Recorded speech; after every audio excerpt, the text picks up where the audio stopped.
কিছুক্ষণ আগে একটা ভিডিও দেখলাম ফেসবুকে।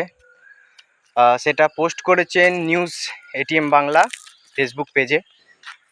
সেই ভিডিওটা হচ্ছে যে মুকেশ আম্বানির স্ত্রী মিতা আম্বানি বার্তা দিচ্ছেন যে শরীরকে কিভাবে ভালো রাখতে হয় বা ভালো রাখতে গেলে কি কি খাবার খেতে হবে সেসব নিয়ে একটা বার্তা দিচ্ছেন। সেটা পোস্ট করেছেন মানে নিউজ এটিএম বাংলা। সেটা হচ্ছে আমাদের ওয়েস্ট বেঙ্গলের চ্যানেল।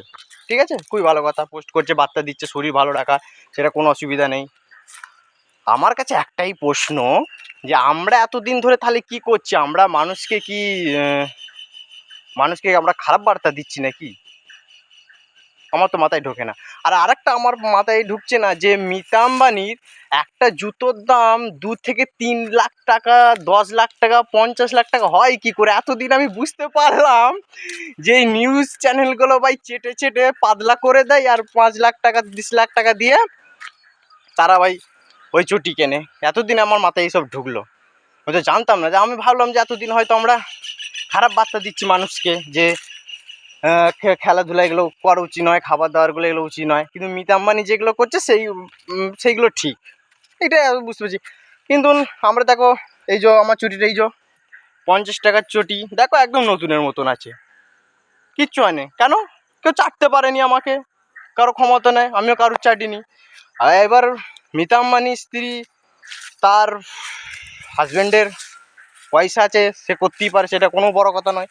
কিন্তু আমার কাছে একটাই বারবার প্রশ্ন আসছে, যে আমরা ওয়েস্ট বেঙ্গলের ছেলে, আমরা এত পরিশ্রম করি, সেখানে খেলাধুলা নিয়ে এত আমাদের নাম যশ খ্যাতি আছে, যেটা ভারতের ক্রিকেট বলো বা ফুটবল বলো বা ইত্যাদি, খোখো বলো, খোখো এখন, বা তারপর হচ্ছে হকি খুব ভালো নাম করছে এখন, খুব সুন্দর সুন্দর এখন পারফরমেন্স করছে আমাদের ইন্ডিয়া, সব জায়গাতেই এখন খুব ভালো পারফরমেন্স করছে।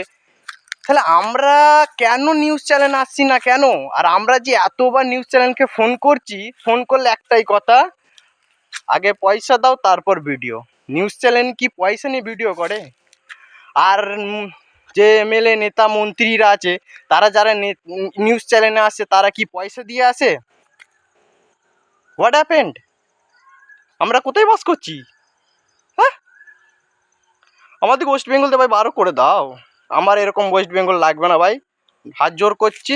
তোমাদের বেঙ্গল তোমাদের কাছে রাখো।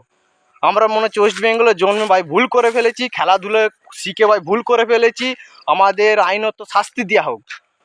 আমাদের বলতে ক্রীড়াবিদদিকে দিতে পারো, তার মধ্যে আমাকে দিতে পারো। সেখানে আমাদের পূর্ব বর্ধমান জেলা ডিএম আমাকে 26শে জানুয়ারি সার্টিফিকেট দিচ্ছে ক্রীড়াবিদ হিসেবে। সেখানে আবার মাননীয় মুখ্যমন্ত্রী ঘুরিয়ে গিফট করেছে, ভালো কথা। তারপর এই যে চন্দ্রিমা ভট্টাচার্য 2024 সালে ঘোষণা করলো ক্রীড়াবিদদের চাকরি দেওয়া হবে যোগ্যতা অনুযায়ী। লাপাতা 2025, কোনো খবর নেই। আর 2 মাস অপেক্ষা করব, তারপর জয় শ্রীরাম।